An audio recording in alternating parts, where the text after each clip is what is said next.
Welcome back, folks. This is the Get a Grip on Lighting podcast, Dark Sky Series special release number 7. You know what? We were holding off because we wanted Dr. Jacob Liberman to be our first episode of Starving for Darkness, which is going to be a new weekly podcast coming out that Jane Slade and I are going to do together in collaboration to get this dark sky, dark water, dark earth, darkness movement going. The Starving for Darkness movement. Yes, we need it. But you know what? Just too much time has gone by. We got to give you guys Lieberman. So here he comes as the Get a Grip on Lighting podcast, Dark Sky Series. It's got to get out there. Got to be fresh. Got to be having it. Before we go into it, though, whoa! What are you talking about? Huh? Got to go to KEY. Keep it easy. Yeah, at KEYSTONETECH.com. That's KeystoneTech.com. The easy people, light made easy, and of course the National Association of Innovative Lighting Distributors. Get associated. Here comes Jane and I with Dr. Jacob Israel Lieberman on the Get a Grip on Lighting podcast. Welcome back.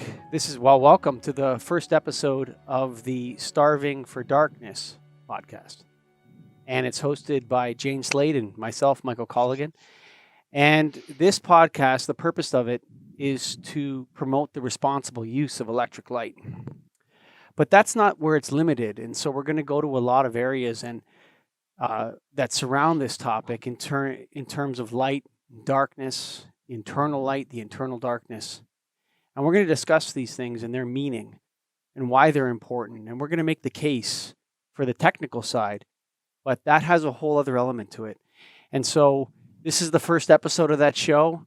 And so Jane Slade is here with me, and I'm very honored. And I say that with, like I've never said it before, to have Dr. Jacob Israel Lieberman joining us today. I just finished his book. I've watched a bunch of his, I listened to his book twice on Audible, actually.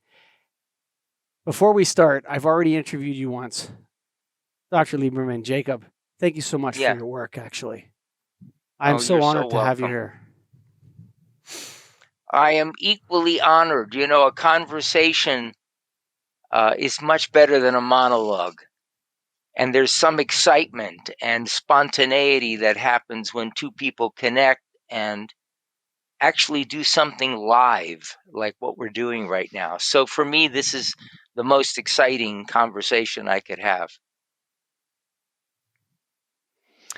Well, thank you so much for that introduction, Mike. And I share your reverence for Jacob and Jacob's work. So thank you so much. We will dig into that specifically because it holds personal meaning for me. But we like to start off the show with the same question for every guest, which is, can you please tell us about an experience that you've had under the dark sky, the starry night, that had a profound effect on you? You say under the starry nights. Could you be a little bit more specific of exactly what you mean?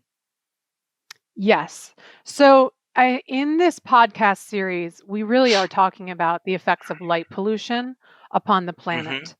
And that most people really don't know what they're missing anymore when they are in a city and they have actually no access to the night sky, starlight, or any type of natural daylight cycle. And so we like to start off with the crux of it, which is that what is a meaningful experience that you had under the night sky that left you awestruck? You know, somewhere before we exit our mother's womb, we are in a totally safe place within our mothers. We're in a liquid that is optimal temperature. It's not too hot. It's not too cold. There's total safety there. There's total safety there. And we get to re-experience something about that every night when we get under the covers. and it's dark outside. Darkness is another word for restoration. Mhm. It's a time when some part of you goes, ah. Every morning I get up around 5 or 5:30. It's still dark here. I get into my hot tub outside. I'm at about 103 degrees. The sky is dark. The moon might still be out. You can still see some stars. And the silence is golden. Mm. There's something absolutely profound. And then there's an awakening of Mother Nature, which corresponds to our own awakening. Something starts rustling, something starts moving. And so what we get from the night sky is we get an opportunity to begin again. Mhm. We get an opportunity to fully restore. We think we're getting things done during the day, but in actuality, much more is being done at night while we are not involved in our addiction to doing. And so what happens is, in that state of rest, a lot of things are occurring. Not only is our body fully restoring, but we are also receiving some sort of information in the form of dreams, where even though our eyes are closed, there is no light, we're not looking at anything, and yet we see something that is so vivid that it is beyond our imagination, and it's even beyond the dimensionality of our everyday lives. Sometimes we experience ourselves flying or moving from one place to the next very, very quickly. And these dreams actually have profound messages on some level. And I've spent years looking at dreams, and our dreams sort of foretell something about some things that impact us in our everyday lives. So the darkness is they hold the great mystery. Mhm. And it's almost like when you look at a tree, you're sure that what exists is this thing you see above the ground, but 3/4 of it is beneath the ground, Mhm. and you're not even aware of it. But that mystery, Dr. Lieberman, is a Yeah. thing. Like the problem, Jane, Yeah. and I'm going to go over to you here, Jane. The Mhm. problem is that mystery is something we don't value right now, and we're starving Right. for. Mhm. Yeah. Yeah. And that's what's so incredible about it, because all of our technology today, or most of it, is communicating, sending signals, and doing things in an area of life we can't see, we can't smell, we can't taste, we can't hear. It's almost another sensory channel that we're unaware of. And I think what that is signaling to us is our ability to perceive what is yet not seen Mhm. technologically, like the use of radar or some other technology, is no different than our own intuition Mhm. that senses things before they become evident. And so there's an invitation to delve into this area with excitement, with caution, with reverence. I think this is what keeps us alive, is this yearning for truth beyond opinion. Yes. And that's what my life is about. And I have a feeling that's what our conversation is about today. Jane?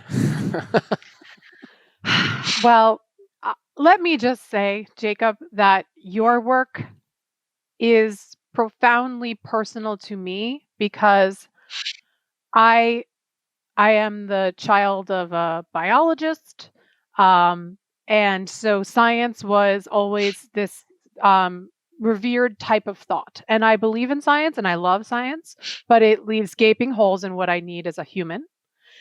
And so, I followed the path of getting the degrees that you need to be seen in society. And and so here I am in the lighting industry, taking notice that we are overlighting the planet. And that is sort of the accredited version of what I'm interested in. And then there's the whole other side of it, which is light as spirit, light as the unnameable. And your work actually merges those two sides of the thoughts of light. And so it is, for me, almost a Rosetta Stone in which that will actually be a fulcrum for me moving forward in my life. So thank you so much for that. And so, personally, I just want to ask you, you say in your book that someone told you that you are pretending to be the person you already are. Right. Yeah. And, how did you really make that leap from being a science-based person to having the ability to just lean on faith and inspiration more? Science is about delving into the unknown. And when we think of science, excuse me, we envision gold standard studies.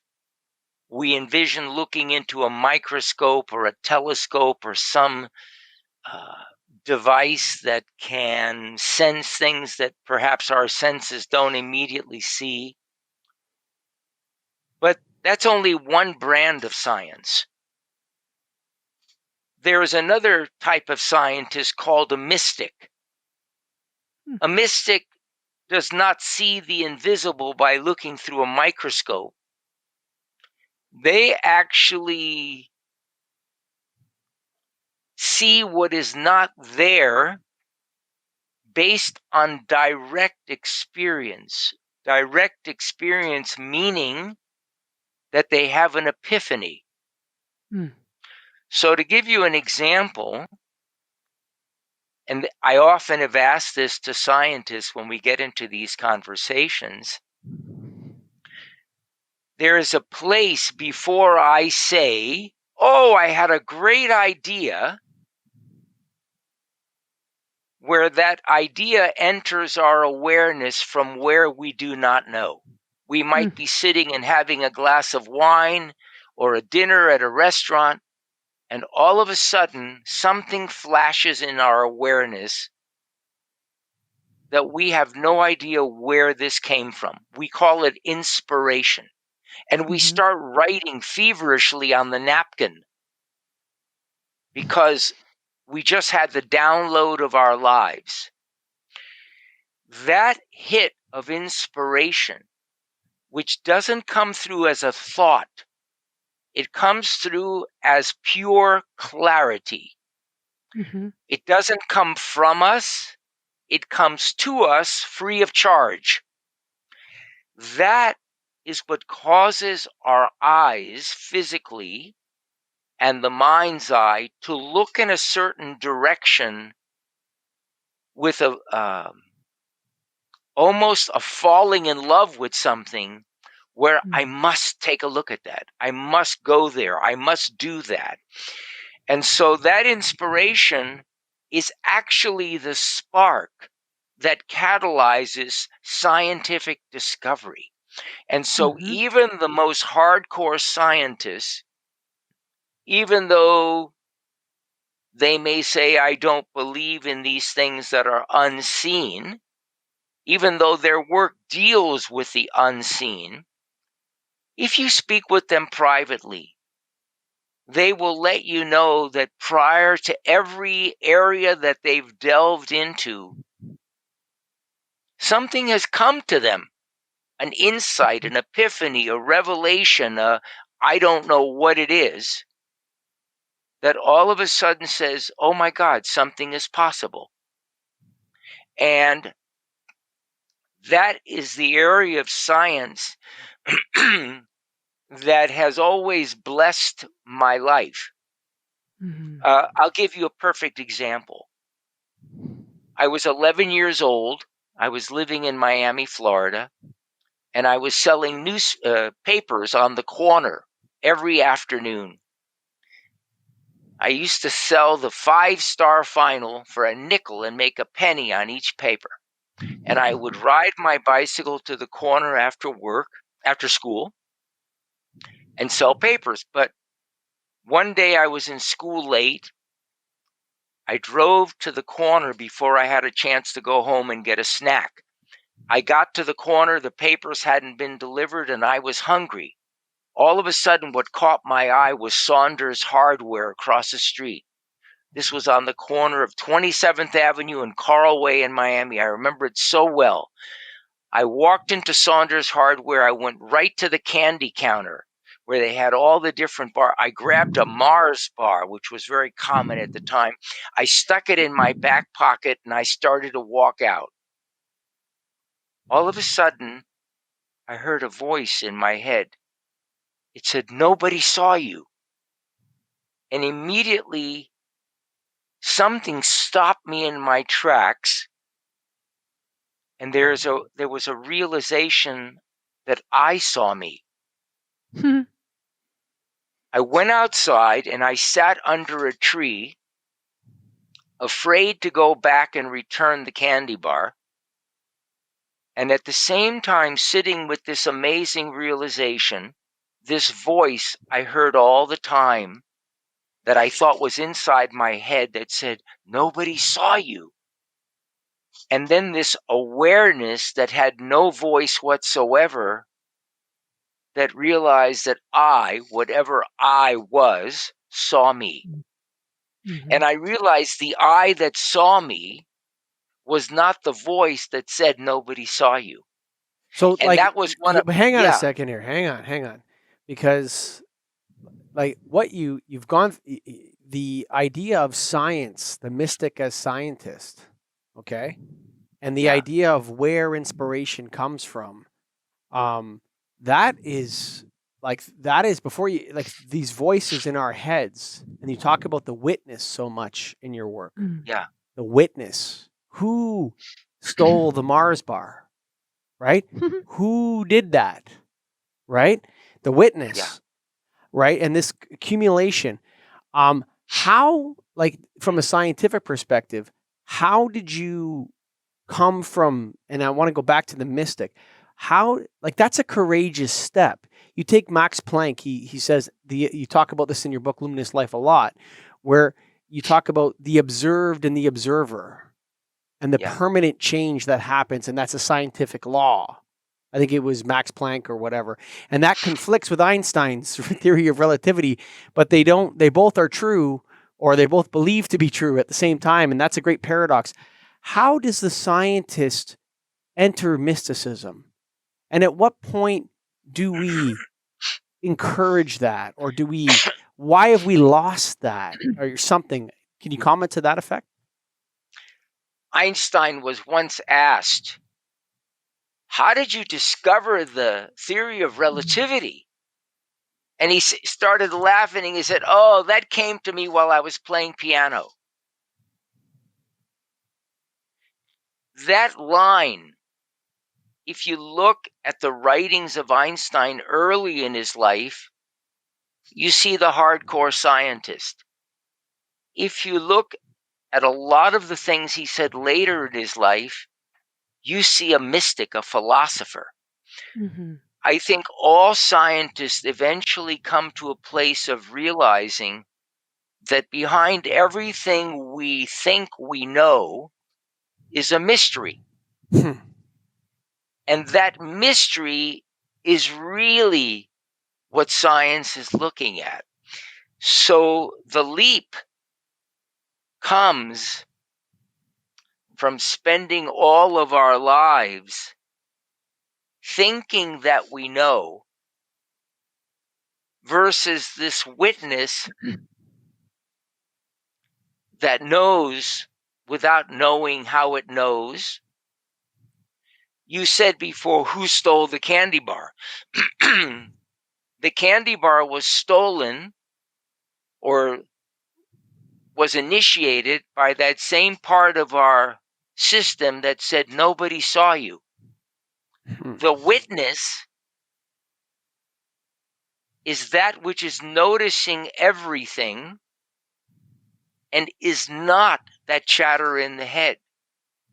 And, we talk about consciousness. That's something that's very common in science today. They call it the hard problem. And everyone describes consciousness as the mind and so on and so forth. But all of us are aware of the chatter that's going on inside. That's why we know that there's chatter going on, because something is aware of it that is not the chatter itself. If you become, the more you notice the chatter, the more you notice how that chatter impacts you. And how, if you identify with the chatter, that becomes part of your action or movements in the world. But if you can get good at just noticing that particular chatter, you will notice its content.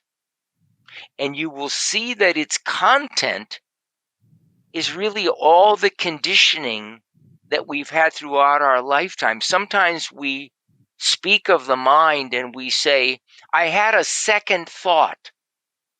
The reason we call it a second thought is because it isn't the first one. The first one is not a thought at all. It's what your teachers used to say, your first impression is always the right one. That first knowing prior to any thought is what's absolutely clear. That's what an animal notices that causes it to either feel safe or to take off and run. The animal doesn't have to think about anything. And it's usually right. It's usually right. It's right most of the time. It should run. You know something? We're part of that same everything. We spend our whole life trying to figure out what is already natural in our system. Our system always lets us know when something is safe, when it isn't, where to go, where to not go. We have an absolute built-in, call it a sixth sense if you want, just like every other creature in this world. But Jane, hang on a second here before we go too far down this path. Jane, why do we ignore that so much? And how do we get this into the lighting again? Like I love the conversation, but Jane, we got to find a way to take this, because there's so many questions. I have like 44 questions. I'm never going to get to all of them for you. But Jane, why do we ignore that so much? And what does it have to do with light? I mean, that is a heady question right there. Sure. And I too have too many questions for you, Jacob. Let's back up for a second. And I don't even think we've even talked to the audience about how you are an optometrist by training, and that you have, throughout your career, utilized your intuition to diagnose and treat patients. And very often it was not a physical problem, but it was an emotional problem or a spiritual problem that kept the human body from seeing. And so you got into your profession by going through all of the rigors of training. Right. And then you kind of you were the scientist, and then you became the mystic in your work.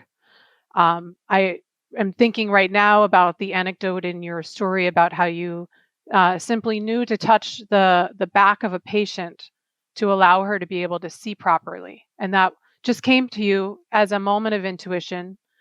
Right. And so I think, so your training, kind of doing it the way, the societal way, but then using that as a platform for you to really do your real work, which was more inspired by the other. And then we come to a place where we all are in society. So your path is very successful. It's tuned in. It's tapped in. But the rest of us have a barrage of emails, messages on our phones, constant brightness till 11 p.m. at night. And so, Mike, I'm trying to synthesize all of this together in my question here. I think the question you're asking is the electric light and the natural light, right? So this information that's constantly coming at us, Jacob, is coming at us through light. Right. But it's causing us to ignore the darkness and the natural light. And the idea that darkness is a kind of light, the way you started off in the beginning, that it's part of a light cycle that we need, circadian rhythm it's often called. Right. I think what Jane is asking is how badly are these artificial lights, all this, the blue, like we're on the light, this message is being transmitted by light, right? But we have so much of it now that it's actually starting to crowd out other kinds of light, that the natural kind, the moonlight, the starlight that we need. We're in buildings all day. What does this affect upon us in our eyes? It incarcerates us. It's really very profound. Our eyes are inseparably married to this primal energy of life called light. Remember, the Bible says in the beginning, let there be light. And then it says, on the fourth day, God created the sun, the moon, and the stars. Two kinds of lights. One is something you appreciate as brightness,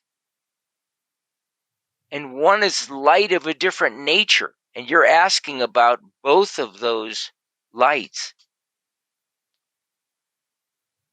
Whenever our eyes are in a constrained state, looking at a book, looking at a monitor, being in a building, being in a closet, being in a small elevator, we immediately lessen our ability to flow, to breathe. And so the moment that our eyes are restricted to a two-dimensional plane instead of 3 dimensions, we catalyze a process called stress. Our breathing rate, our heart rate, our galvanic skin response, the muscles in our neck all get tight. That's just from sitting in the classroom, reading a book, looking at a monitor, sitting in front of your office all day. And that constriction or confinement causes our eyes to adjust to that small distance. That's called nearsightedness, the biggest health epidemic in the world today. That's why 90% of college students and postgrad students above 90% are nearsighted. It's biggest health epidemic beyond anything else we know. We think it's normal. Everybody wears glasses, had LASIK, wears contacts, or whatever it is. But that's all because of visual confinement, which not only impacts our eyes and the musculature of the body, but it causes us not to breathe. So this is why when people leave their office buildings at lunchtime, the moment they get outside, the same sound you hear from all of them, because they've just released all of that stress. So in relation to what you're speaking of, the use of electric lighting was a wonderful thing. Allows us to see clearly indoors.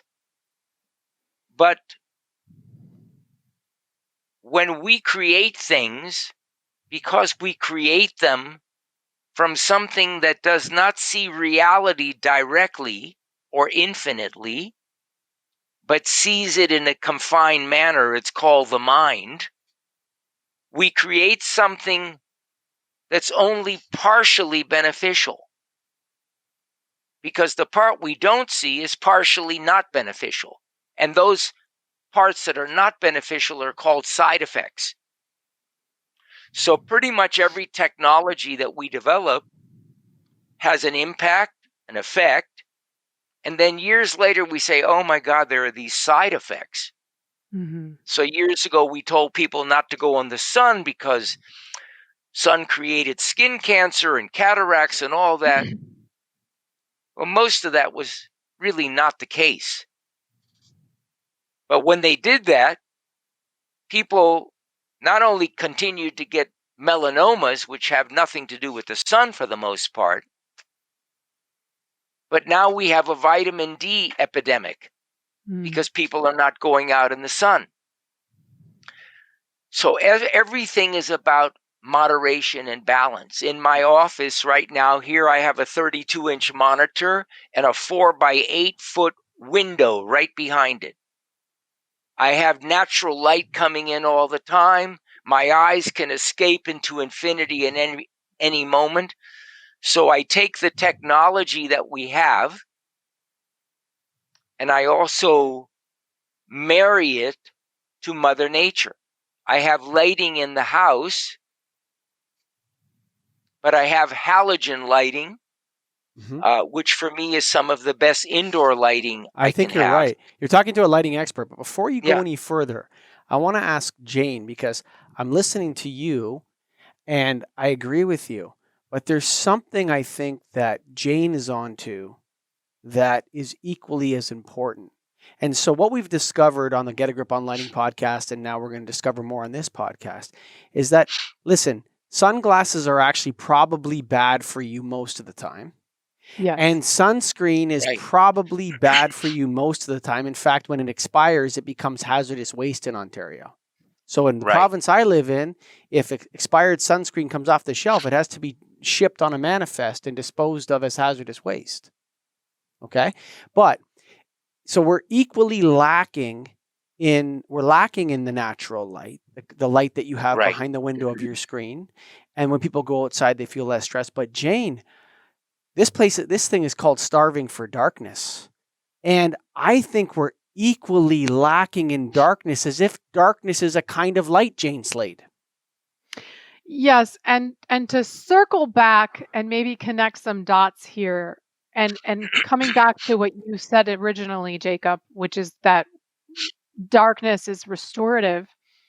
And when you also talk about the light within in your book, and so it's as if we're really failing to reconnect with the light within when we are in constant brightness and the constant barrage of information. And so I think that disconnection is happening all over for all of us. Let me say a few things about that. If we took a spaceship today and we went into outer space, way, way out there, where it's just pure light, what does it appear like? Does it appear bright? No. All you experience is total blackness. So when something is filled with light, it's actually as dark can be. So that example is speaking to this inner light. You said, how did you become a mystic from being a scientist? Actually, the opposite is true. We're all born mystics. We become scientists because we're conditioned to believe that being just who we are is not enough. You need a degree. And if 1 is not enough, you get 2. And if 2 is not enough, you get 3, until you realize, oh, this is all bullshit. that all of this I did to become the person I think I'm supposed to be, rather than just being the person that I am. I mean, I have accumulated 3 doctorates. They don't mean anything to me right now, because other than the fact that they took me down a certain journey to come back to the fact that I was always doing a subtle impersonation to become the person I thought I was supposed to be. I was impersonating who I already was. So to come back to your question about the darkness and so on, what we call our intuition is not a feeling. It's not something in our belly brain.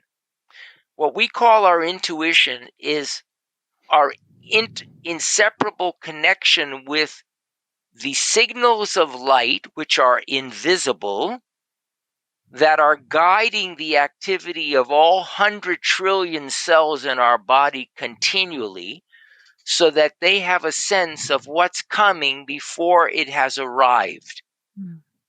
They receive that at the speed of light and can perceive single photons. That means that our cells are perceiving the formless before it is rendered into form. That ability we have to sense the invisible before it is visible is literally our ability to see in the darkness. It's literally our ability to tap into the mystical side and to combine our ability to see into the darkness with our ability to see into the light as 2 halves of the same whole. What we're really speaking about is how can we both develop the intellect without losing sight of our intelligence? They're 2 very, very different pieces. And the lighting field, you said, how do we integrate this with light? You know, when you go into a movie theater, you sit comfortably in a chair, you look at a screen that's totally blank, there's nothing on it, and then magically you see something on the screen that looks like real life. How do they do that? Well, behind you is a person running a projector. The projector has a film in it, not different from the film you call the contents of the mind. And then behind that film is a light, just pure light, unadulterated pure light that becomes something when it goes through the screen, through that film. We identify ourselves as the film, when in actuality we are the light. And the film is the intellect. The film is the intellect. The film is literally the history of conditioning that has occurred not only with us, but all of the people that preceded us. The way we behave, most of which occurs without any awareness, is probably very similar to the way our parents behaved, their parents behaved, their parents behaved. This conditioning has been passed on forever.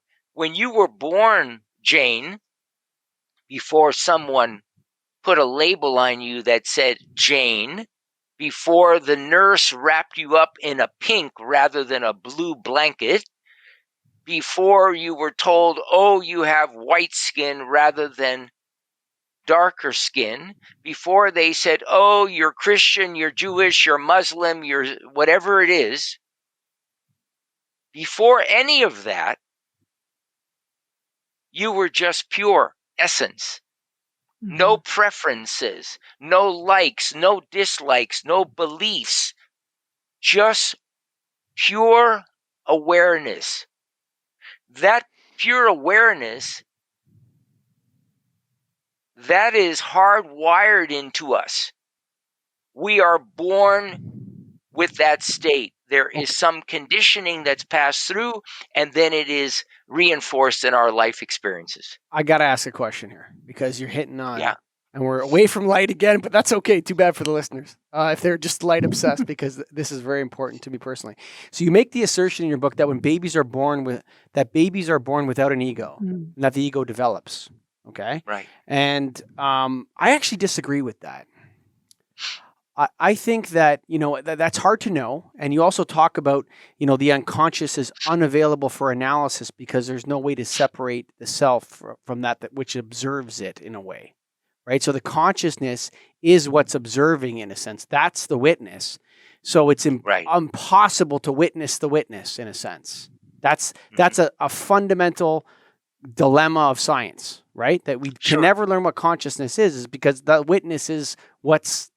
It's the final set of eyes. Yeah, you can't mirror it back at itself or something like that. Right. But I disagree with the thrust that babies are born without an ego. I have 4 children, and they were all different right as babies, right away. They all had their own ways of doing things and their own things, they whatever, and they all acted differently.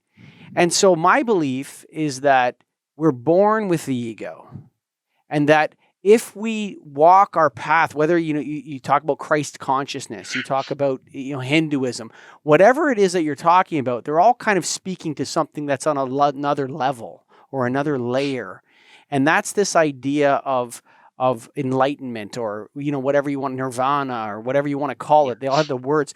They're all speaking to this place that you get to. I don't, I think you even mentioned in your book, the great poet T.S. Eliot, I shall come to the same place and be there for the first time again, in his poem. But I think, I don't know if I agree with that. I think and tell me why I'm wrong, because I think we're born the way we're born, and then we come through this life, and then there's a process. For you, it meant 3 degrees to get to where you are. So you can't take away the 3 degrees. You're going to be a different guy. Right. You're not going to, that was your path. You were carved through that. So why is it that... You're exactly right. You're exactly right. And in fact, we're saying exactly the same thing. We each interpret what we think is being said. What's actually being said may be very different. So let me share with you how you and I are aligned, rather than anyone needing to be wrong or right. We have a nature, and that nature is who we are throughout our life. You look at your photographs in first grade, and even though it's been a long time since you're in first grade, you'll look back and you'll say, I'm exactly the same person. My essence is the same. That's your nature. That's part of your purpose for being. I don't actually say in the book that we don't have an ego. I say we come in with a lack of preferences. And what I'm suggesting is that yes, we have a nature. Yes, we have a certain purpose. Maybe the journey of our life is already set. There is a blueprint that comes through that we call our genetics. And part of that genetic blueprint is also the conditioning that all of our ancestors have had. So we definitely come in with that blueprint, and then what manifests has to do with what is being fertilized in our life's experience.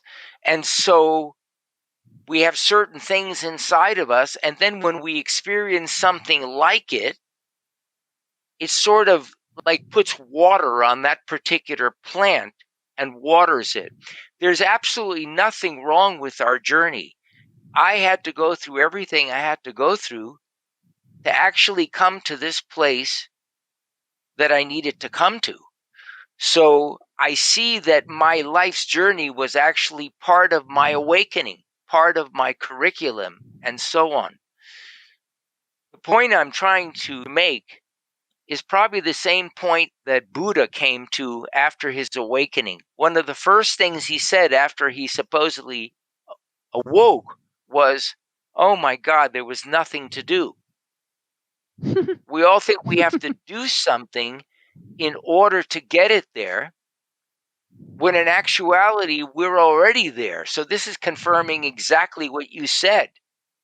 Our life's experience is literally the grist for our mill. It literally becomes the experiences that we need to have whatever is going on in our life. It is our acceptance of our life experiences that allow us to live with less stress. It is our conditioning to attempt to control every aspect of life that creates our stress. So the experiences are not the problem. It's the part inside that's always orchestrating, rehearsing ahead of time, making notes, having the PowerPoint, getting everything ready so I look like I know it all. I look like I've got it together. No one has it together. This pandemic is a perfect example. So I'm in full agreement of exactly what you said, because I've got my son and daughter are your age or maybe older. And yes, their natures have been the same from the time they were born. And we speak almost daily with each of them. And the thing that I mirror to them or share with them more than anything is that they can trust their guidance. That they can absolutely trust that what's going on in their life is what needs to go on in their life, that there's nothing wrong with them. And I say that to you because we have an epidemic of something's wrong with me. I'm not present enough. I'm not this. I'm not successful enough. I'm not pretty enough, whatever it is. And it keeps us on a wheel of doing. But you know what, though, because we Dr. think- Hang on, Dr. Yeah, Lieberman. yeah. No one ever said that when they were lying on a dock looking up a beautiful sky of stars, though, actually. You're absolutely right. Nobody ever said that. What we feel when we're laying on that dock looking at the sky is, oh, thank God I'm alive. Yes. You just feel nourished and blessed. And that's from the light. That is from the light of the stars. It's absolutely from the light of the stars, the reflected sunlight off of the moon. That subtle light that we experience at night when we think there is no light is light as a homeopathic remedy. Yes. Yes. I totally agree with you. You know, not in homeopathy, the more potent you get, the less of the ingredient is actually in there. Absolutely. The most potent remedies, you cannot find anything in the water. You cannot even measure the energetic imprint. And yet that is the most potent aspect. And so what you're speaking about in this restorative light of nighttime, this is the most potent aspect of our life. You know, my wife and I love to get into bed at night. You know, we get into bed. She says, Lovey, assume the position.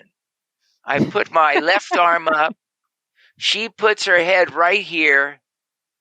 And we fall asleep. And she said, Lovey, this is the best place in the whole wide world to be right now. And we slept last night for 9 hours.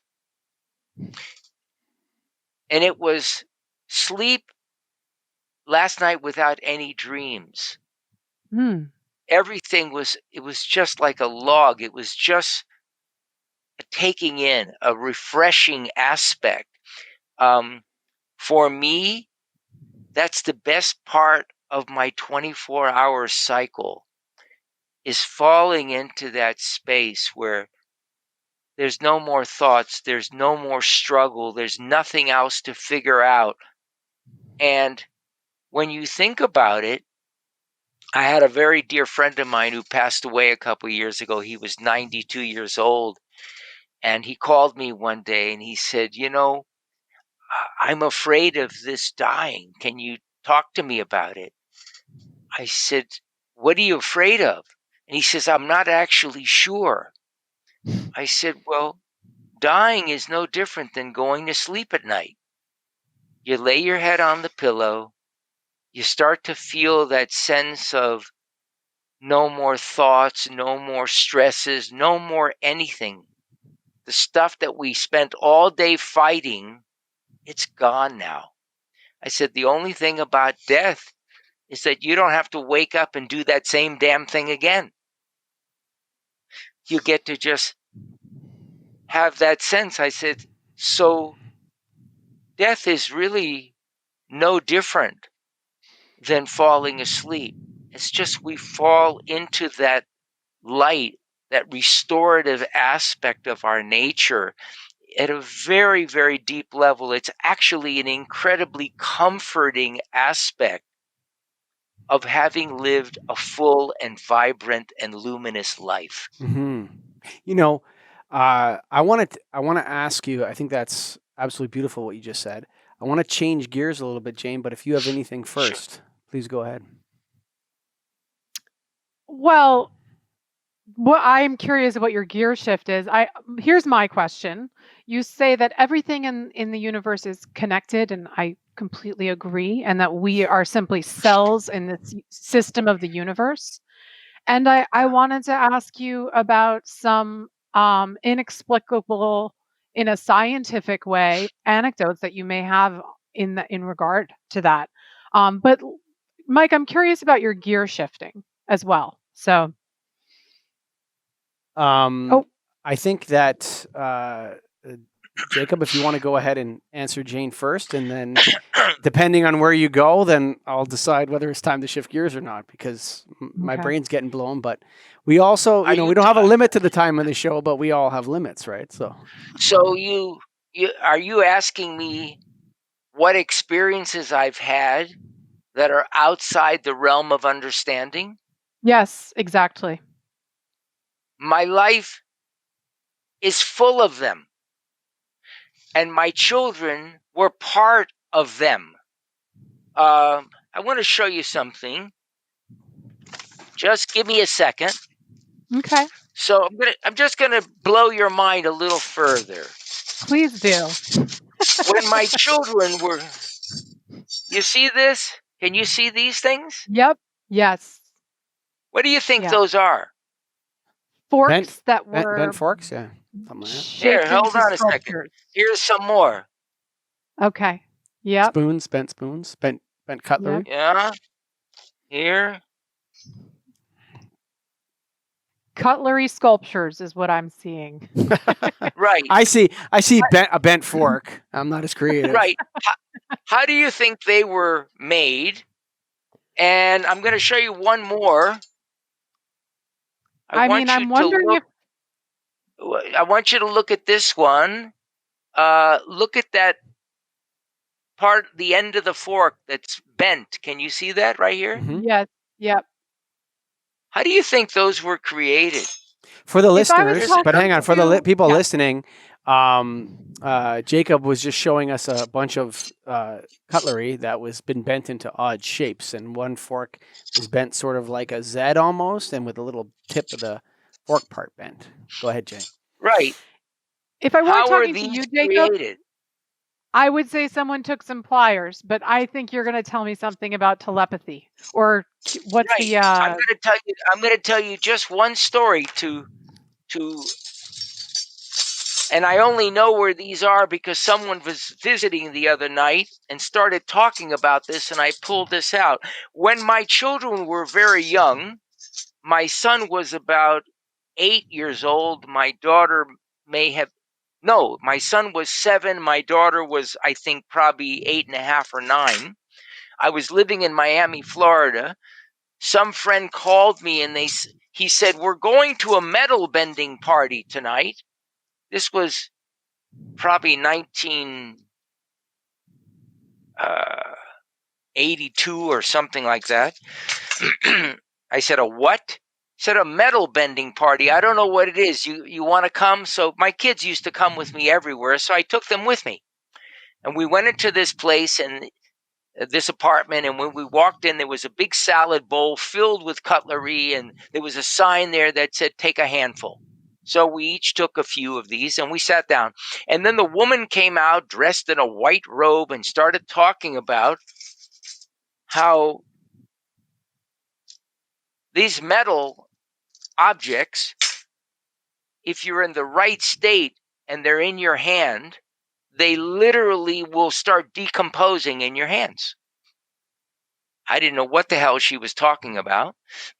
She took us through a meditation.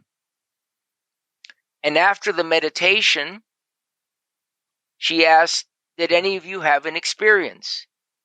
Well, my two kids and I each had these in our hands that had literally collapsed in our hands and reconfigured themselves. Now, we were the only 3 people in the entire group of 40 that had this experience. But if you ask my children, and my daughter's a psychologist, she's 46. My son is a filmmaker, author, actor, Broadway singer. He's just about 45. Ask them about this experience when they were children, and they will tell you exactly what I've told you. Now, you can say, oh, that's ridiculous. That's impossible. I don't know whether it's ridiculous or impossible, but you said, have you had many of these experiences? I've had thousands of unusual experiences that didn't just happen when I was by myself. And like this, they're unexplainable. What do I do with this? What does this mean to me? Only as a scientist that there are things we do not understand. Mm-hmm. How these things occur, I couldn't begin to tell you. Do I have any ideas about it? Not a one, nor do I care. What's interesting to me is that this is as mysterious for me as how we dream at night and what that means. How things occur that we don't understand. So these particular experiences, along with many, many others that are equally as unusual, is what brings me to this place. Not living in all kind of a conspiracy-based world. Sure. I'm incredibly practical and commonsensical. Sure. That is my brand of science. Well, let me ask you something here. So I'm going to share an anecdote with you from my life, and something that happened that I witnessed. Okay, and I'm going to preface it by saying, you talk of Christ in your book many times. You quote Christ, and in your YouTube videos you quote him, and he says, "When 2 or more are gathered in my name, there I am in their midst." So there's something to humans gathering together and focusing, praying their attention on something that is real, okay? And that people say is hogwash. And, so I'm a Catholic. I grew up Catholic. I was born Catholic. I was baptized, first communion, everything. And then my parents, after my confirmation, went on a 10-year Protestant detour, okay, in my life. And we went to tent meetings and healing things. And but I saw once, I was standing on the balcony in this tiny church in a small town in Ontario. And I'll tell you, man, I watched a woman get exercised for sure. Like, it was real. Like, I don't care what anyone tells me. Like, oh yeah, that's just all an act or whatever, this sort of thing. I watched that, and there were some other things in that episode or that night that I remember thinking, this is so crazy. I want to go play with my friends. You know what I mean? I was 12 years old. But I remember I saw this one girl go up there, and she was a sex worker, and she went up to the front to be this situation. And there was a spirit, and we're way off topic here, but there was a feeling in the room, and there was an exodus of evil for sure in that space. Something happened to her. I'm not going to describe all the things that happened because it's actually quite a long process. But one of the things I wanted to say was, if I have friends that say they're atheists and stuff like that, I challenge them to go to an African-American Pentecostal service. Right. I want you to go to an African-American Pentecostal service, and when they do the altar call and they're slaying people in the spirit, I want you to tell me that you didn't get slayed in the spirit. Because I don't believe. I think if that guy, that preacher at the front, lays his hands on you and prays for you while everybody else in that space is praying for you, buddy, you're going down, son. Atheist, not an atheist, I don't care. Something is going to happen to you that's real, and you'll get the whack of the spirit, and you'll be down on the ground lying there in a state of bliss that you have never achieved of or imagined in your life. And I've seen these things happen many times in my life to all manner of people who talk tough outside the service. And so there's something to humans gathering together and focusing their energy on something that is real and unexplainable, Jacob. You know, I have also directly experienced these kinds of things from having done more than 1,000 workshops around the world. I've worked with a lot of people, and we should actually do a show about the therapeutic impact of color, of different aspects of the light spectrum, which I think you would find mind-blowing, which is really the essence of my work, which I don't think we've actually gotten in touch with, but we'll do that at some point. But to respond to your question, most of life is invisible. Most of it we do not see. This is why they say we use at most maybe 3 or 4% of our intelligence, because most of it we have not seen yet. And I have had a multitude of those kinds of experiences. I have been 2 feet away from someone having a scalpel put into them and no blood come out. I've been right there, not in a film, right in the room, 2 feet away with a close friend of mine. I've seen a lot of very unusual things that I cannot explain to you. The power of those things, whether you're a 12-year-old boy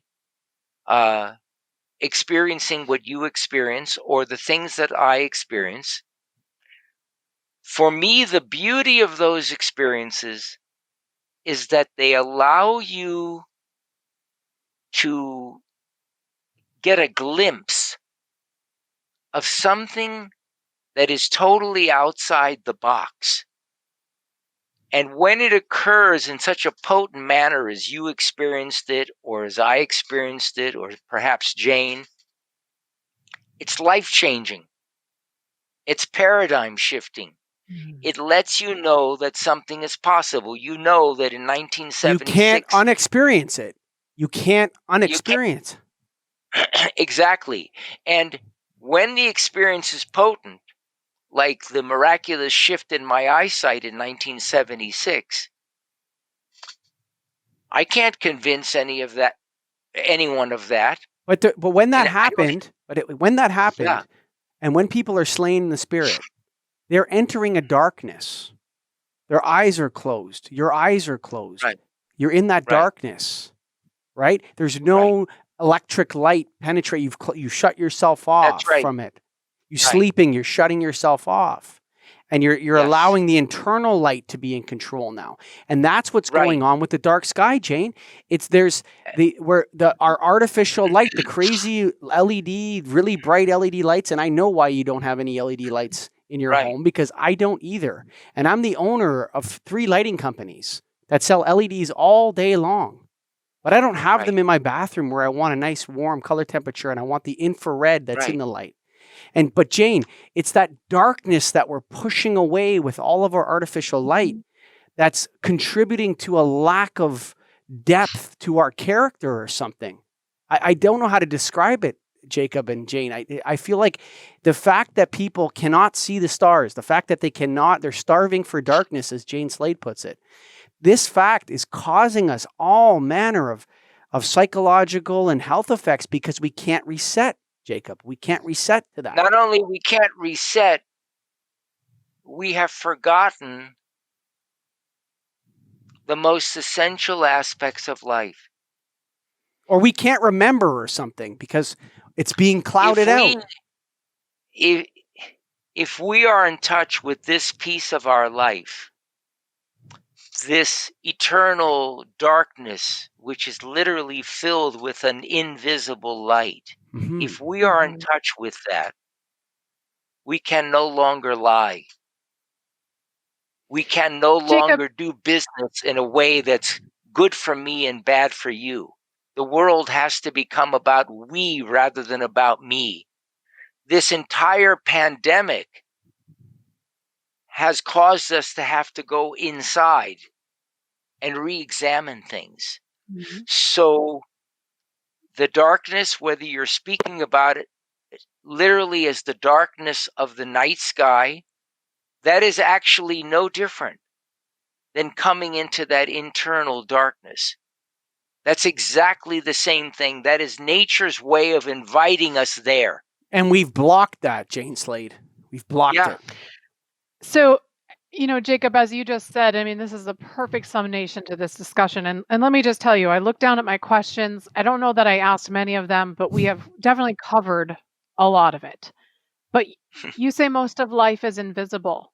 And I totally agree. And I remember having this, I'm one of the few non-atheists in my very, very science-driven family. And so I'm kind of always up against this discussion. And I remember saying to my cousin, well, you can't prove everything. And he pushed back. And I said, well, how can you prove that I love you? And you really can't prove it. I mean, It's true. It's absolutely true. But that's the invisible part of life, is that there's this whole body that is discerning. That you say in your book that the heart frequency is much more powerful than the mind frequency. And so this disconnection that we have, if most of life is invisible and we as the lighting industry are going around illuminating every last facade, every last corner of the earth, then we're really missing the point on what is truly meaningful. And we're taking electric light as information and informing the wrong part of our being. So I feel that we are truly disconnected and that the lighting industry is sort of missing the point of the meaning of light overall. You couldn't be more accurate. And people in the lighting field need to really have a much deeper understanding of light, not just lighting. To allow them to have a more balanced view. I recently was reached out to by someone who watched our last podcast, even though they'd never gone to this podcast. And they are a religious person in the lighting field. And he's probably listening right now. And he said, oh my God, I've been wanting to bring what I know spiritually into my work, into my business. And I never thought I could actually do it in the business that I'm in, but now I know there's a way. And so your program has really awoken that. In terms of atheists and so on, I don't know whether they're really atheists or they're fighting against a conceptual something we call God. What you're really saying, you see, we have this idea of what this God is. Let me tell you what that is in the Christian perspective. Okay? That is Satan. That's what, and I don't want to call atheists Satan, right? Right. But if you're looking at the difference between God and and Satan, the idea that one is more intelligent than God is the fundamental basis of the Christian idea of evil. That's what it is. Right? That's exactly what it is in that theory. And you talk about it as the animating force. So if you deny the animating force, you talk about seeing the wind. Okay, because you know the wind is there, right? Right. You can discern it, or otherwise you'd think the tree was moving. This idea that humans can declare that there's no animating force to the universe is the most hubristic, egotistical, narcissistic thing ever said. And that is the embodiment, and I hate to say it, but it's like that is what is the Satan that they're describing. The thing that was cast out of heaven was the denier of purpose, was the denier of meaning, that you're not good enough as you are, or whatever it is. That's the idea that I think a lot of our religious thought is about. And so, go ahead. What I was going to say is, sometimes it's just a matter of linguistics. Mm-hmm. Sometimes if you take the common word God and you just, what is something we call a God? Well, it's a force that's moving, that's the source of everything. If you speak to a scientist about an animating force, or what is it that is behind all this, I think it's very difficult for them to deny that there's some animating force, something animating the movement of everything. And so I think when we begin to speak about that in different terms, maybe most of us come to the same place. It's sort of like a lot of people use the word spiritual. Well, there's nothing wrong with that word, but it's so overused that most people say, that's just a lot of hokey. But if we talk about spiritual as just being the aspect of life that is not visible to us, in the same way as the roots of a tree, which stabilize it, nourish it, and so on, are also not seen, not visible to us, then we begin to see that, oh, you're just talking about the part of life we can't see, we haven't discovered yet. All of a sudden, it's not far out of reach.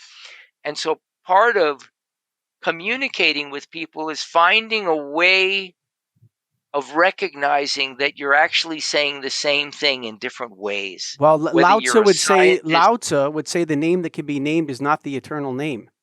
Like that's what he starts off his poem with, right? The Tao Te Ching. The name it has no name. Exactly. The I Ching. Yeah. So you have this idea. It's like if you talk to someone about meditation and they happen to be like a Christian, they may be turned off by that. But you say, let's spend some time listening to God. Oh, okay. You know, now they know what you're talking about, right? So there's a problem with the words. And they're saying the same thing. It's interesting. It's the meditator. The search of a meditator is to find godliness. The search of a meditator is to all of a sudden notice that something within their humanity is noticing the activity of the mind. There's something within their humanity that is omnipotent, omniscient, omnipresent. The Bible says God creates humans in God's own image. It means that our true nature is godliness. And so the witness for me, what spiritualists term as consciousness, which very few people understand what that is, and I term it pure awareness. It's not a physical thing. It's the essence behind all that is. And so my personal connection with that is direct. It's not I believe in God or I don't. It has nothing to do with belief. It has to do with a knowing that through some process of grace impacts us, and all of a sudden we don't have to convince anyone. It's just something that is. Because There's no it's part of question about it. It is our essence. It is who we are. And And then, I would say we see it best. Like and this is what we're talking about with the stars and the moon and the dark sky and a proper use of electric light. I think, Jane, that electric light is like something that prohibits us from getting to the place. Like we can find that awe in meditation, but I think Jacob and Jane, I think that people found that awe a lot easier when they walked out their door at night and they saw the Milky Way.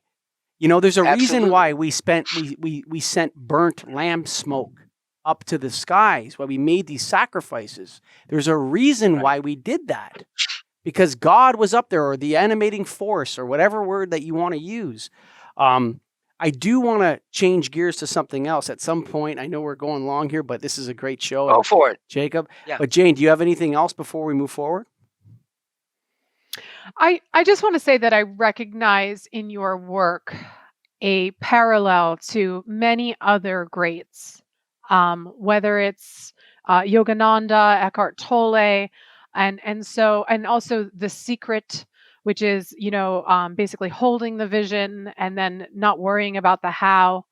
And so this idea of presence that you talk about, I in my personal education, my education was in college, was in world religion. So I studied Hinduism and Buddhism.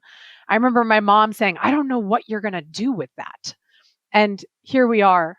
It's just all to say that you really don't know what each step on the path means, and nor does it Right. matter. But I just want to say that I really recognize so much of the wisdom that you share with so many other people who have done all of the thinking and non-thinking towards these ideas. And there's someone else I want to ask you about before you respond to that, because Yeah. you talk a lot about breath in your book. There's a constant reference to breathing, and one of the things about our current pandemic that always concerned me from the beginning, and I'm also a lover of Wim Hof. I don't know if you know who that is, Wim Hof, the Iceman, Mm-hmm. who talks about Mm-hmm. breathing a lot and the power of breathing and the Oh, yes. power of the cold, going into cold water and experiencing it and breathing very right. deeply. And he's been able to do things like climb Mount Everest in his bathing suit and stuff like that. But that's beside the point. The people that I really look to in the modern era, yourself, Jordan Peterson's another one of these people for me, and you may not agree with him or whatever, but he talks a lot the way you talk about ancestors and this sort of stuff. So there's like a coming together of sort of the philosophical expression of the 2020s or the 21st century seems to surround this darkness, seems to surround the breath, the carnivore diet, these types of returns to something more primitive. And I'm not saying that any of these is right, but there's like a grasping into the dark at things that we don't have yet. And I see this mask wearing that they've concerned me from the beginning. This idea of restricting breath as a way towards health, or as restricting breath as a procedure towards becoming safer, as so antithetical to every idea that I've heard so far in my life that really makes a lot of sense. Can you, for me, square that circle? Or is it as ridiculous to think, as I think it is, to think that mask wearing is somehow healthy or is safe for people? Or is that a circle you can square for us? Let's imagine that you were going into surgery and they're wheeling you into the surgical room, and all the people there are in their bathing suit and thongs, and their hands are not necessarily washed. How would you feel? Because when you normally go in there, people are dressed in clothes that has never been used before, usually disposable. They're wearing gloves or they've spent a lot of time cleaning their hands. They're wearing hats so nothing should fall off their head. And it's all being done to protect you from any potential infection when they open you up.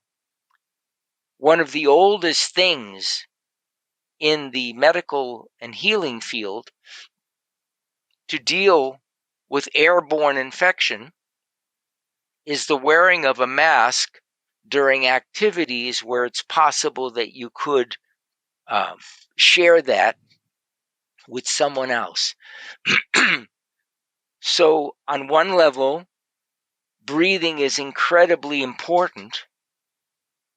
On another level, if you were living in the forest and the forest all of a sudden went on fire and you needed to get out of there alive, and the fireman said, put this mask on so you don't breathe in the smoke, you would say, of course, that saved my life. If I breathe in that smoke, I'd probably die.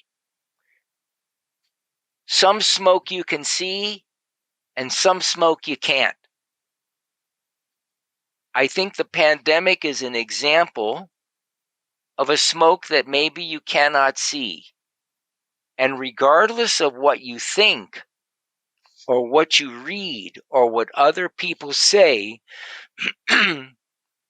I say, let's go to Los Angeles for a day and walk into one of those hospitals and see for ourselves what's going on, rather than what this person says or what this person writes, when they may not have been there at all. Someone approached me the other night and was talking about the mask.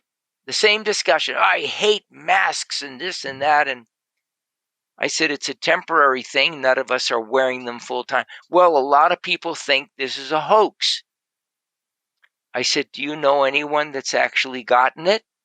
No. They said, do you? I said, yes. 5 of my son's friends have died.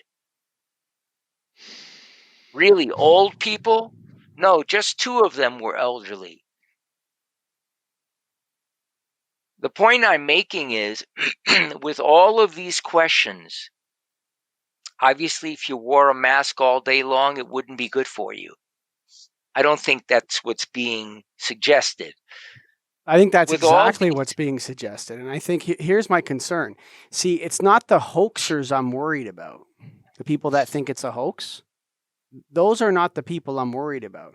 I interviewed on another podcast recently someone that discussed personality types, and we looked at the pandemic and the acceptance of the pandemic by different types of people's personalities and what stages and how they were. And what they broke it down was that there's about 30% of the people in our society that just have become sadistic with this. And there's another percentage that are legitimately afraid. Right? So you have like 30% of people that are using this as a tool to associate with other political aims. And then you have a certain group of the population that's legitimately scared and can be controlled by that group of people, and that are walking around outside in parks wearing masks. They have their children wearing masks all day long outside in the classroom. There's parents that are making their children wear masks at home after they come home from school. Like this, like, so I'm not worried, like you said, about the people that believe it's a hoax. I'm actually more worried about the people that don't believe it's a hoax. And I'm even more worried about the people that are using this as a political badge or some type of thing to show it's been politicized in the United States to the point where now you have covering your breath and covering your mouth is a signal of signaling a political party, a movement, and something else. And that signal is aggressive. It's both aggressive, it's forceful, and it's controlling of the population, and it restricts their breath. which I think is essential to life. I don't really see it as a restriction of the breath. I see it as a very needed time for a massive meditation in which we have all been taken and separated, in which we can actually reconnect with what we call the light within. So I don't necessarily connect it with the breath, because that story for me, I hear what you're saying, Mike, and I don't like that story. I don't want to connect with the idea that we're not getting children to breathe properly, or that we're holding people back. I see it more as a temporary but very needed massive meditation in which we are really meant to check in inside ourselves. Jacob, what do you think? I can only tell you how I live. I never wear a mask at home. I rarely, if ever, wear a mask outside if I'm taking a walk or walking on the beach or sitting on the beach, as I was with my wife on Sunday. The only time I use a mask is when I'm going into a place where they're shopping. One, they require it. Two, there's other people. If I go food shopping, and even though I have my mask on, if the place is overly crowded, I won't even go. I just don't even want to be in that energy, which contains all the things that Mike described. For me, I use as much time as I can breathing nature's air. I find that wonderful for me. I also utilize the mask as I sense it's necessary, whether I'm shopping or maybe if I'm going to be with I'm not really hanging out with a lot of people or anything like that. I just haven't in a while because of the situation. But for me, everything is moderation. I don't go to one extreme or the other typically. I often say I never found a food I didn't like. So I'm somewhere more in the middle. I identify with pretty much everything Mike said. You know, it's used as a sign of I'm a this or I'm a this. For me, it's none of those things.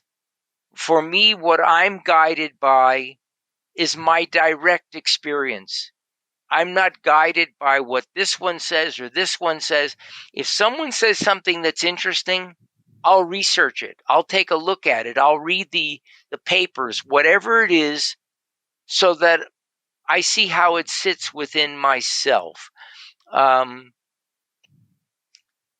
know, I think the truth of this thing will become more and more evident with time.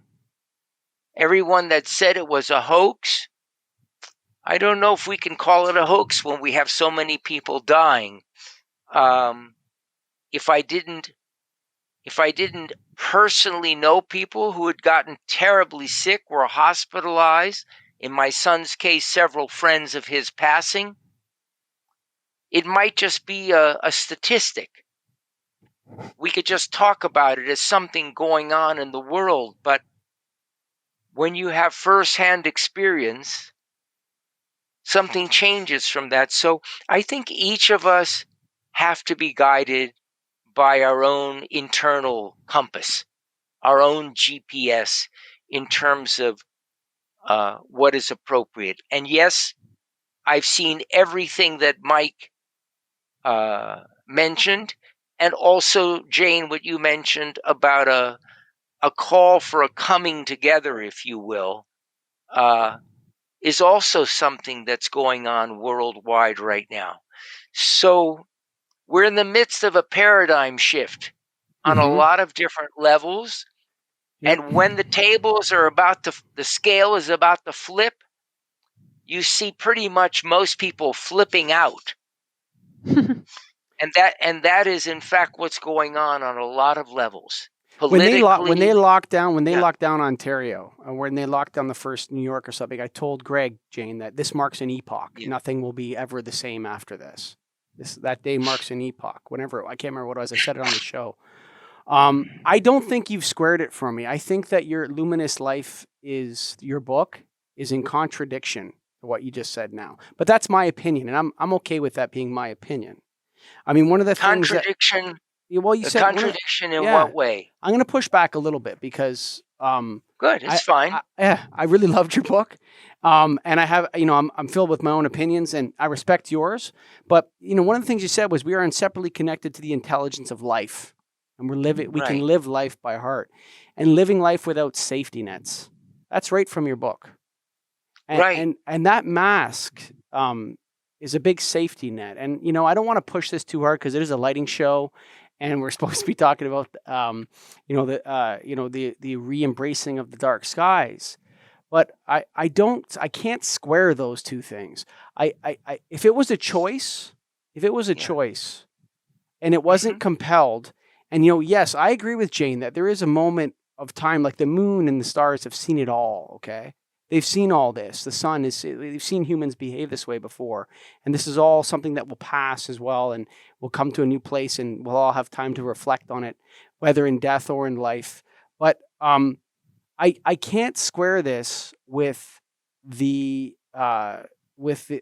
your extensive call for breathing, and I feel like the mask is actually over the eyes for a lot of people. Not for everyone, Jane. I think there's a lot of people that are taking this as a meditative experience. I think there are. But I think for a lot of people, the mask didn't go over their mouth first, Jacob. It went over their eyes first. And I'm very concerned about that. Let me respond. Again, I actually do not see any difference in what we're saying. So I just going to approach what you said. When I speak about breathing in the book, and especially an awareness that our body is always inflating and deflating, I speak about that awareness because what I've come to see is that when we're working hard on something, when we're thinking specifically, I notice that rhythm, it just freezes temporarily until that thought stops, and then it begins again. And so when I look at the fact that every cell of every living thing in this universe, including the Earth, the solar system, the universe, they're all expanding and contracting, all of them, I realize that it's not me breathing, it's life breathing me. And so my awareness of the breath is really my awareness of the source. My awareness of the breath is watching the heartbeat of the intelligence of life and being in alignment with that. That's the first thing about the breath. The second thing is this. There was a time when people walked around without shoes on. We didn't have shoes. Then, for some reason or other, people started paving streets and doing things where the earth wasn't always covered with grass or dirt. And so people started exercising on the street. Well, they found when they did that with their bare feet, the asphalt or the concrete would irritate the bottom of their feet. So they developed special shoes to be able to run on this synthetic ground. So the shoes, for me, are not antithetical to living a natural life. It's just something that has evolved in the same way as 100 years ago. If you got an infection, what was natural was maybe you would take some herbs, maybe you would rest, maybe you would get better, maybe you wouldn't. Then at some point in time, they developed antibiotics. I'm not suggesting antibiotics are good or bad. It's just a tool. Now, what's natural today is if you get sick and it's something beyond your body's capacity, they might give you an antibiotic. I don't see the antibiotic as being antithetical to living a natural life. I think life is continually evolving, and that has become part of it. So in terms of the mask, I see this mask as a tool, not a tool that's going to control our life, but just something in a toolbox that you would use under a specific circumstance and then not use it. In the same way as we might use a wristwatch to, oh, it's 12 o'clock and I have an appointment to go to. So for me, when I say living life without a net, I'm not talking about living life without tennis shoes if you want to run on asphalt.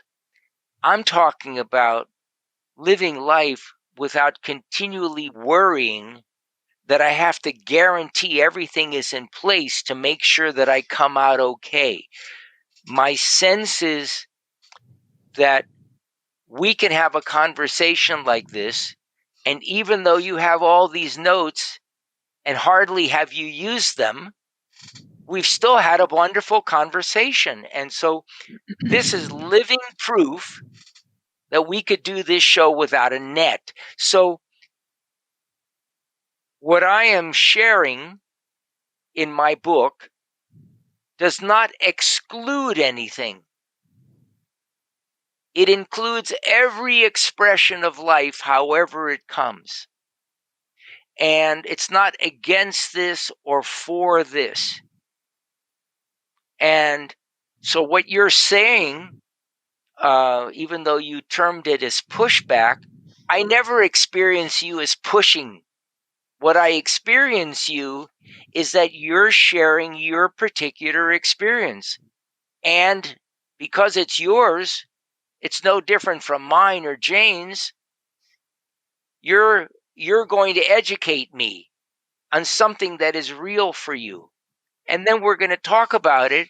And if we're very fortunate, we come to realize, oh my God, we're saying the same thing. So while you've been talking, Jacob, I actually think I might be able to connect something here between what you both have been saying.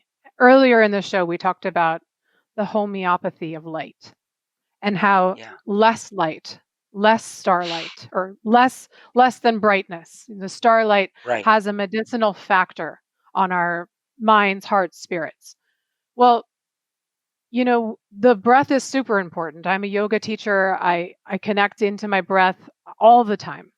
And it is an avenue to really change the feeling inside your body. But what if, Mike, what if this temporary need to wear a mask was a slight deprivation, if only to notice how important it is? And so in the lack, in the darkness, in the lack of that ability, suddenly we can reconnect with how important it is.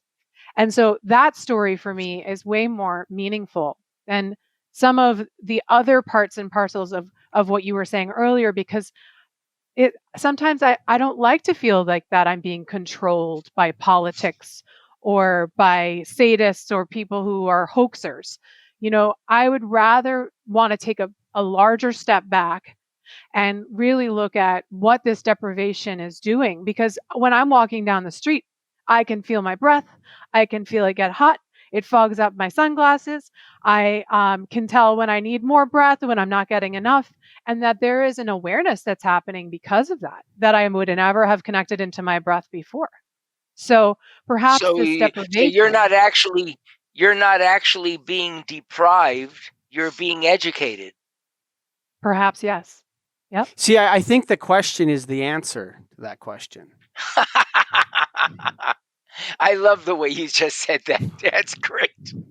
The question is the answer. Yeah. What was the question? It's true. Who the hell remembers? Exactly. No, I think that you closed the show there, Jacob, Dr. Lieberman. Really, your book is very special to me. And we've spoken for over 90 minutes now, and I truly appreciate it. And Jane, is there any final thoughts for Jacob?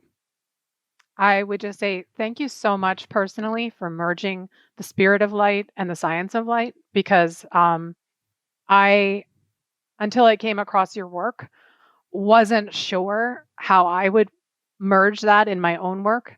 And so you have put some wind in my sails for what I plan to do in my life. So thank you.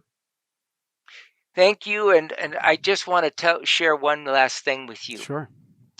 When I was on the beach on Sunday with my beautiful wife and best friend, Deborah, and she said, "What's your schedule look like this week?" And I said, "Oh, I have this interview on Tuesday." "Well, who are these people?" "Well, this is the second interview." They said, "Really? How was the first one?" I said, "Well, it was really interesting. When we got into it, I had a feeling that they thought I was just full of it.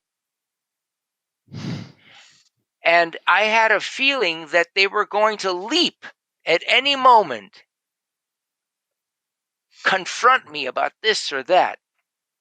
I had a feeling that they thought that whatever I was going to be speaking about was just in contradiction to whatever was true for them." And I said, and it was interesting, I didn't know where the sense came from, but it came. And then we got into this conversation, and all of our personalities disappeared. And all of a sudden, we realized that at a certain level, we were all interested in the same thing. And when we came out at the end of that conversation, all of us were renewed, and none of us knew how we got there. And I said, so I'm really looking forward to this interview, because so often we see life this way or we see life this way, and they might be opposites. But rarely do you sense that something might be in a different place than you, a different universe. And then through some means you cannot explain, those two come together. And all of a sudden you have a new friend. You have a new connection. You have someone new who might come from a different place in their life, but you respect them because they know who they are. So I just wanted to share with you that for me, these shows, the two that we've done, have really been powerful for me, because they're really what my entire life is about, which is not to see each other as right or wrong or good or bad, but can we see ourselves as different expressions of the same source? And in some level of acceptance, we might find that we actually merge again into oneness. I really enjoyed being with both of you today. Thank you so much. Thank you. Keep it easy, sucker. That's right. Keystone Technologies. Go to KEYSTONETECH.com. That's Light Made Easy. The easy folks at Keystone. Keeping it real, keeping it easy. You know what I love about Keystone? They're continually innovating with new product, continually reaching into new product areas, always helping the distributor, always listening to the distributor, always making it easy for the distributor.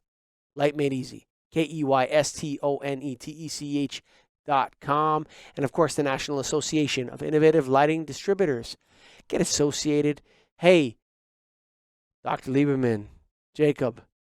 Oh, always a pleasure. Sir, I wish this was the opening episode of Starving for Darkness. We were hanging on and hanging on and hanging on, but we just got to push it another 2 weeks till we get everything up and running.